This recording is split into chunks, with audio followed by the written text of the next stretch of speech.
मराठ्यांचे नेते मनोज जरांगे पाटील हे सोमवारी सोलापुरात येणार असल्याची माहिती सकल मराठा समाजाच्या वतीने देण्यात आली। सोमवारचा दिवस हा सोलापूरकरांसाठी जाहीर सभांचा हॉटस्पॉट ठरणार आहे।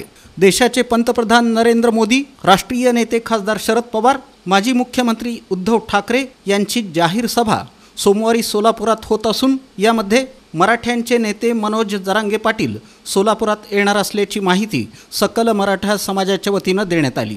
सोमवारी सायंकाळी 5 वाजता मरियई चौक इथं मनोज जरांगे पाटील यांचं आगमन होणार असून मराठा समाजाच्या वतीने त्यांचं भव्य स्वागत करण्यात येणार आहे। स्वागत स्वीकारल्यानंतर मंगळवेढा, सांगोला, सांगली मार्गे बेळगाव इथं जाहीर सभेसाठी ते रवाना होणार असल्याची माहिती सकल मराठा समाजाचे समन्वयक माऊली पवार यांनी दिली।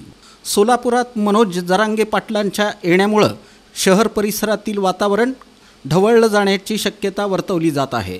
नुकतंच जरांगे पाटील यांनी ज्यांना पाडायचं आहे त्यांना पाडा असा संदेश मराठा समाजाला दिलेला होता।